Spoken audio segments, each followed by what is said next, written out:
He didn't do opiates. So the guy that he was with gave him the wrong pipe. Oh my gosh. And he's trying to revive him with his own Narcan and not telling staff this shit's happening. It's like,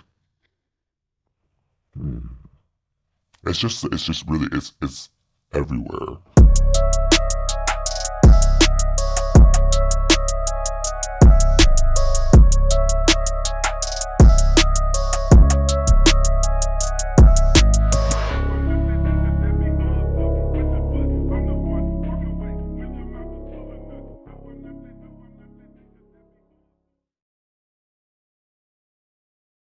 Thank you for taking the time to interview with me today. And in the spirit of keeping your identity anonymous, let's just talk about where are we? What city are we in?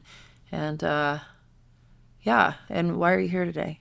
We're in Seattle, Washington, which is the epicenter or the center of the attempt to find a solution for the people who are living on the street. Let's talk about what industry do you work in? I work in supportive housing buildings for people who are formerly homeless, and I work with the most vulnerable people in our community. How long have you worked in that field? A year and change. Okay. Again, I want to thank you because I know a lot of folks that work in the industry and people that are similar to myself, and I've been hard pressed to get people to want to talk online about the things that are going right and the things that are going wrong. People seem to be fairly intimidated to actually talk about these things. So why are you choosing to talk to me today? I chose to go into this field because I saw people in my community suffering. I walked the streets of Seattle on foot, and I talk to people, and I'm not afraid to approach people because of my lived experience. I come from a dark story of addiction, and I have risen into having a consistently successful career that has grown through a few different fields. And I want to talk to you because I really believe that we have something good, but I believe it could be a lot better. Do you think that the industry, the permanent supportive housing industry currently, specifically in Seattle, is functioning in a way that helps people improve their lives? I believe the industry to be in its infancy.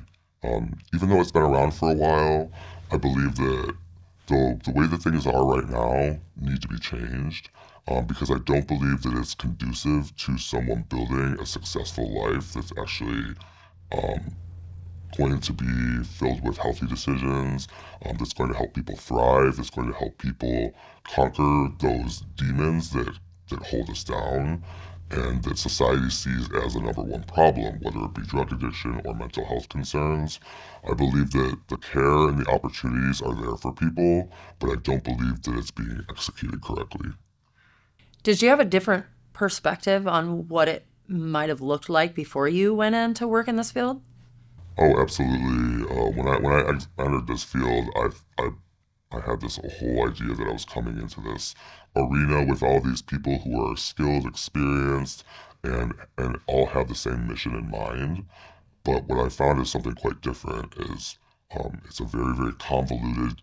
The different organizations don't talk to each other necessarily. They don't work together very well, and which ultimately causes the people who live there to not get the services they need to thrive.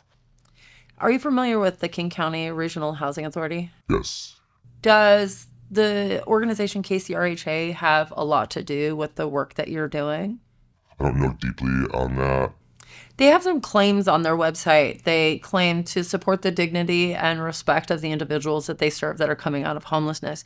Would you agree that they, just based on what you know, would you agree that they really put forth their strongest effort to make sure that folks that are moving into these buildings are really being cared for appropriately? I believe that a lot of the elements are there for people to be able to get the health care that they need, to be able to get the mental health care that they need. They're there, but what I believe is lacking and is not funded at all is any kind of social support for people to be able to connect to these services, to want those services, and to really help people understand what they may need or may benefit from. And so if we can't connect with people on a social level, I'm not sure how we can get them to be able to thrive in these environments. And so what I believe a lot of people end up doing is they just end up living in these very, very primitive ways that are not conducive to health, happiness, and community. How many buildings do you have access to in the city of Seattle? Or do you work in and out of? Um, at least a dozen or a couple dozen. Okay, are they all with one agency or are they with multiple agencies? Because I do know that there are a number of agencies in Seattle because I too worked in the system, and in one of or at least two of my roles I worked in an interagency building. So I was working between agencies going in and seeing my clients. So are all the buildings that you work with within one agency? I worked in a couple of agencies, Okay. so not just one. So you get the opportunity to see what's happening in with a Yeah, few different organizations. yes. And would you say that one organization in Seattle is like supervises and manages their buildings better than another? Or are they all kind of the same? I think they all have similarities, but I think some of them have different requirements, and so I'm not sure why they don't all have some of the same requirements. It's almost like it's an experiment, What do you mean by requirements? like different requirements to live in housing. Like some organizations, um, there's very little that's required of someone to live there, almost nothing, and which the housing first principle supports that in a way. If you look at that literally, like just housing first, nothing else, and that's what I see in a lot of the buildings. Some of them, I see they're having different requirements for attending anything recovery, like attending meetings or having a recovery plan. Do you, and I appreciate that. So I'm thinking about recovery, and we have this really strong narrative in society that says that housing first doesn't focus on recovery. It focuses on meeting the person where they're at. But if I recall correctly, there's another part of that, which is that the policy really is founded on the belief that when a person is housed, then they will improve their quality of life. Um, it's my opinion, and you can tell me how you feel about this, but it's my opinion that that second portion has just kind of evaporated. I think that's fair, and I always describe what I see in front of me as um, providing housing for people who are formerly homeless as these programs are in their infancy. There is so much room and opportunity for growth, and and yes, when we give someone a place to live, the opportunities they're virtually endless. And however, I know for me personally, in my life, had I not had mentors and teachers and people to help guide me along the way, to tell me maybe this is wrong, you need to do this, you need to do that, I wouldn't have been able to succeed in my life had I not had people to guide me. And so that's what I really see as people walking unguided into into an apartment, and not really getting any kind of guidance on what to do next. With a lot of the clients that you serve, um, on average, prior to them getting into housing, how long are some of them homeless? Oh gosh, that's a big question that requires. Yeah, I don't have any data or information on that, but a lot of these people have been homeless for many years, like Right. many years to like literally shape their new way of life this into the primitive primal kind of living on the streets of the survival mode, and not having, and also in that condition not the mentors that they have are people who like themselves who don't have any experience in succeeding in a job, having discipline, in maintaining a career or even having any kind of guidance at all. Do you feel like the people that you're talking about, the ones who have been, that you have awareness of who were on the streets for many years, do you feel like they were prepared, like they were prepped to be able to live inside after being homeless for sometimes decades? No, it's difficult to watch that because preparation, what would that look like for me, was being understand how to feed myself. understanding how to maintain a clean, sanitary home. Understanding when I'm having an issue with my own mental health is something that a privilege that I have for myself, but not everybody else has. I don't think that it's possible to force things upon people, but I don't believe that we can just let people flounder and do nothing. Do you feel like we're letting people flounder inside of these buildings? Yes. What are the environments like on average? I can't speak directly to the environments out of respect for the people that live there, but I will say it is a less than desirable and less than sanitary way of living, which not only affects their own personal health and happiness, but also the neighbors, like all the people around them, not just the neighbors in the building, but in the surrounding neighborhood. There's definitely issues there. But I do see that the company is working very hard to maintain good neighbor relations, but it's not always possible. Would you live inside of one of those buildings? No, Not even if you're homeless. I don't have the same experience that they have, so I can't say. Actually, I can't say that if I had their experience, I would. I haven't had that experience. Okay. I think it's important to note that, right? Yeah, I think that there's an idea that these buildings, are well endowed with services and that they're healthy, happy, bright, service focused, individually focused buildings. And based on my experience with the buildings that I worked in, that was very rarely the case. I'm not going to say it was never the case. There were some buildings where some resources were plentiful, but it seems to have spiraled over the years. And drug use is welcomed and supported inside of the buildings, and the environment was similar to what was seen in encampments on the streets. What about police and fire interactions in a lot of these buildings? Are there a lot of calls that come to the buildings? I can't speak to specific buildings and how many, but I do see lots of first responder activity, whether it be police, fire, um, both at the same time, responding to many different events, and it's very difficult to watch that because every time that happens, it's traumatic for the community, it's traumatic for the person, it's traumatic for the staff, and so that just keeps happening over and over again. I do see good relationships built between the companies and first responders for the most part, not in all cases, but I see positive things happening with that, and I see the desire for the first responders to be able to respond in these unique communities appropriately to be able to provide the help that's needed. What are some of the most intimidating calls that you're familiar with? The most scary ones are when someone appears under the influence of something that's thrown them into a deep psychosis or some kind of mental state where they're not reachable and they're almost out of control. It's extremely dangerous for the staff, and we're not trained to deal with that. And um, this doesn't just happen with people in the buildings, it happens around the buildings, on the streets, and it floods into the buildings.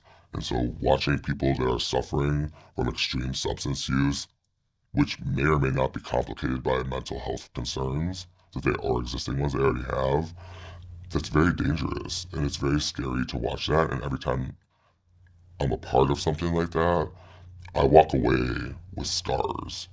Scars, and I have to manage that, and there's no support for me on that. Are you aware of any kind of calls for things like rape, murder, uh, violence that has been perpetrated on folks within the building? Yes, And so is this common? all of them. I won't say common, but I say it's to an average person, I'd say they think it's common because in my life that doesn't exist. And it's very, very, very difficult to watch those situations happen because they unfold behind closed doors. And so we only know about it when the extreme event has happened. And sometimes it's too late for somebody. And it's horrible to be a part of that, to watch that happen because it doesn't have to happen. So, um, at the 1811 building, there was a murder on someone. And so it's happened after I left.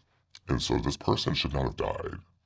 Um, this person advanced alcoholism, memory of a goldfish, just does not remember what happened. Yeah, really extreme, really sweet guy. Um, Started hitting on someone, and believing that this person was his girlfriend, and would go into the room and then would forget he was even in there. Yeah. And so this kept happening over and over again. I kept reporting this to leadership, like, you have to do something about this. Someone's gonna get hurt. Because this particular girl, she has extreme mental conditions where she's some kind of a sex worker, and she will connect with guys and then say that they raped her. Oh. And so this kept happening over and over again, and he would talk about this girl, and she's connected to this whole group of Russians, like these guys that come and they pick her up, and it's very strange, but we're pretty sure that those guys are the ones that murdered him. Would they beat him to death? Yeah, blunt force trauma. It was in the news. Just Google 1811 murder, you'll see it. I will. And so I'm holding this information inside me, understanding that this man was murdered and there's no justice for him. Yeah, it's freaking tragic. What about the one of the longtime 1811 resident that was in there? He's in the promotional videos for the funding and all that. He died of an overdose about a month, maybe 3 weeks ago. He didn't do opiates, so the guy that he was with gave him the wrong pipe. Oh my gosh. And he's trying to revive him with his own Narcan and not telling staff. This shit's happening. It's like, it's just really, it's everywhere. No, so we have a recovering friend that works at the Inner Bay. She didn't tell me this, but I learned she and another person were held hostage in an individual's unit last year. Oh yeah, this is not unusual. I'm not even surprised. The people in the community knew what was happening for real. That's why we're telling these stories. They would be like, what the fuck?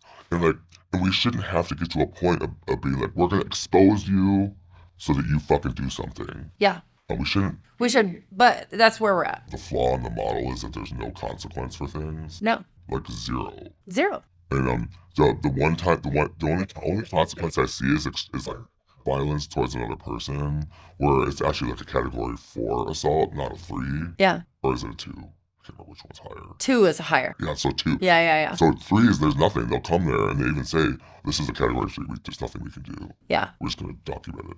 Yeah. And but anything beyond that, above that, is the only way there's consequence. Yeah. And a lot of times that's just swept under the rug.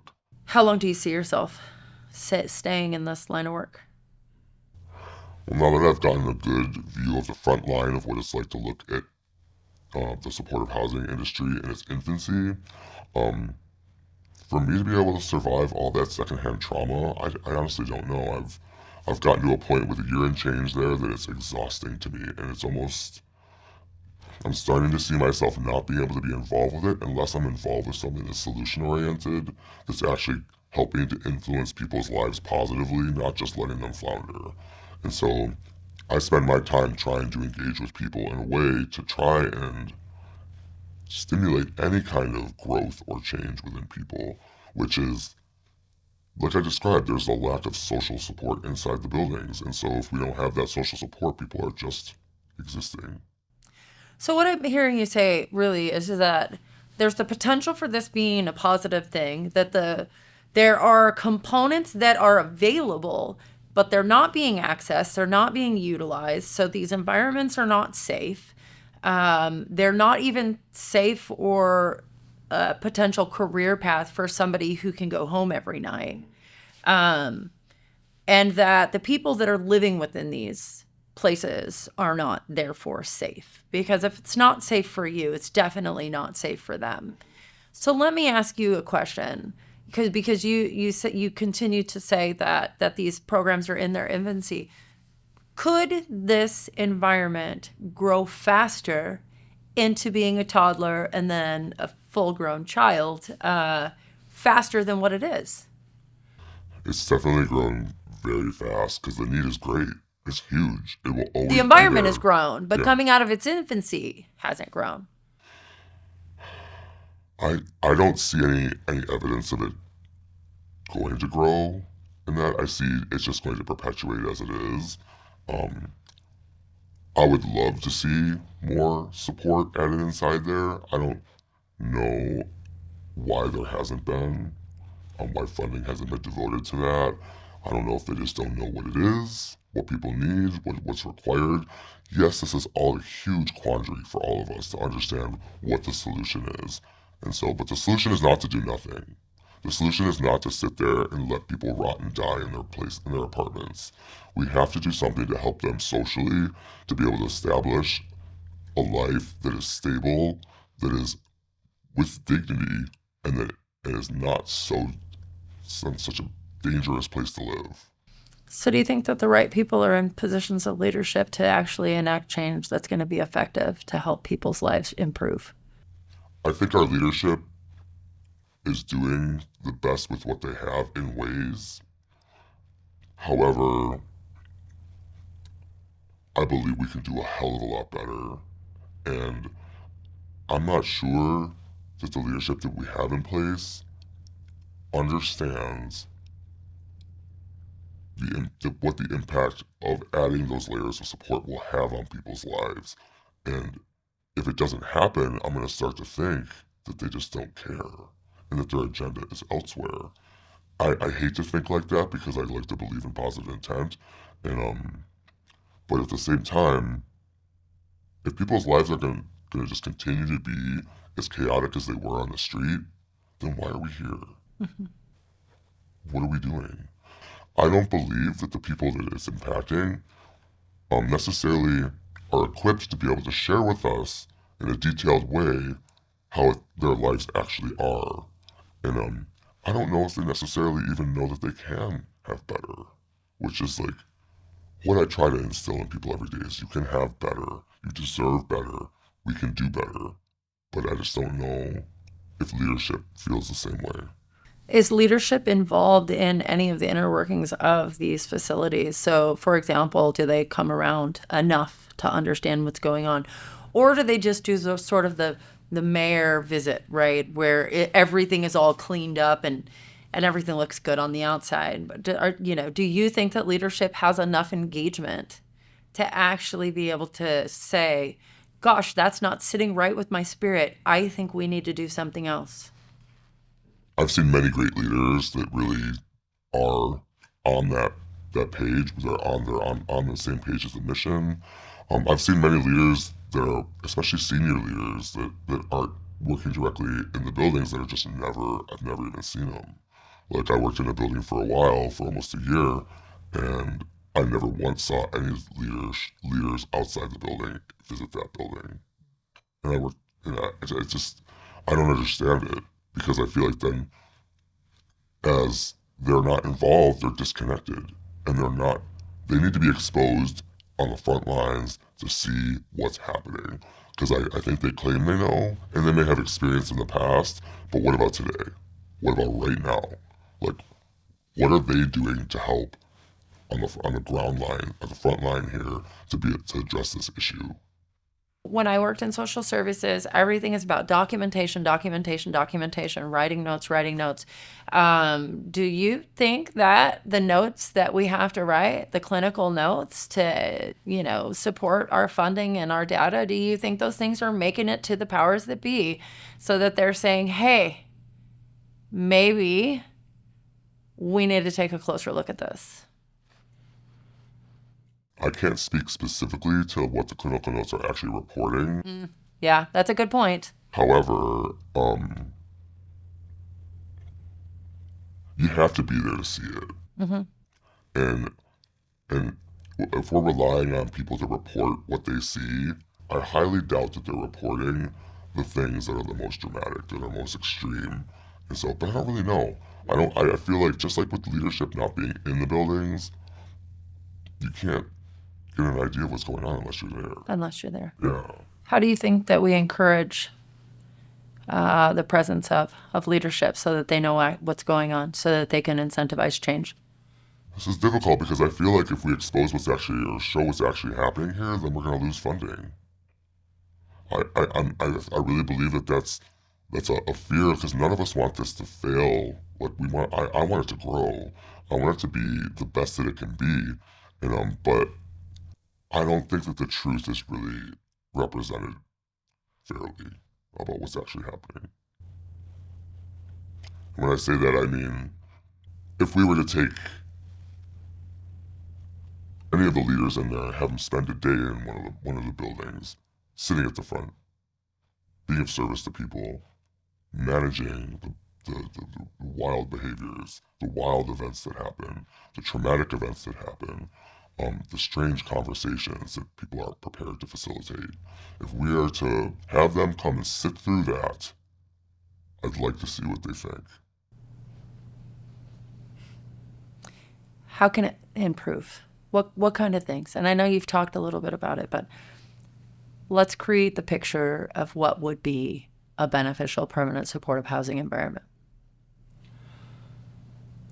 I think that when people enter into housing, I think that there's a window of time of opportunity to help someone gain at least some skills on how to maintain a home.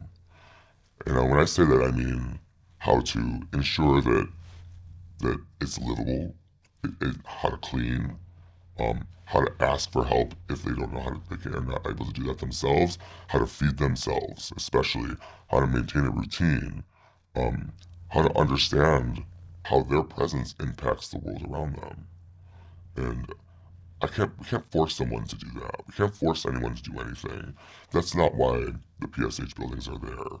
However, um, we can at least give them something in the beginning, aside from just a home, because they can do so much better with just a little bit of support. And that support has to be consistent. It can't just be, oh, hey, welcome here. It's your first day.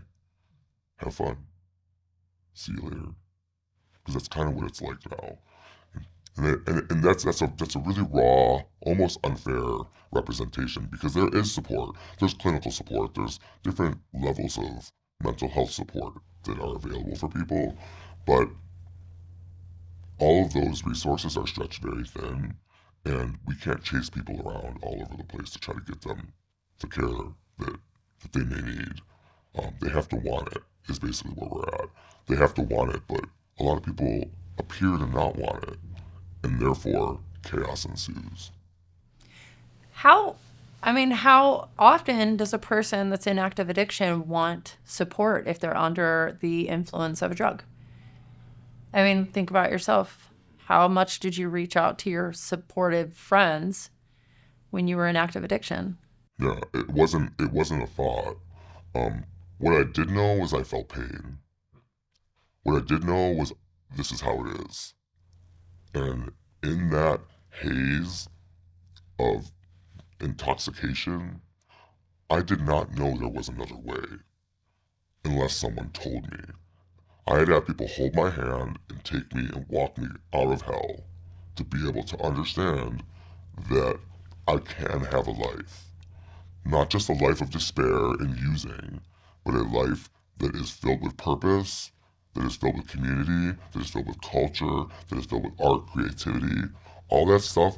They're all hopes and dreams and aspirations I see inside the buildings. We all want that.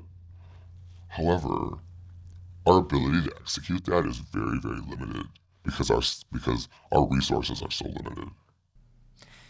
Um, do you think that if you had wanted those things when you were in active addiction, that if you would have reached out for help but had to stay in the same environment that was immersed in drugs and alcohol, that you would have been able to successfully remove yourself? Oof.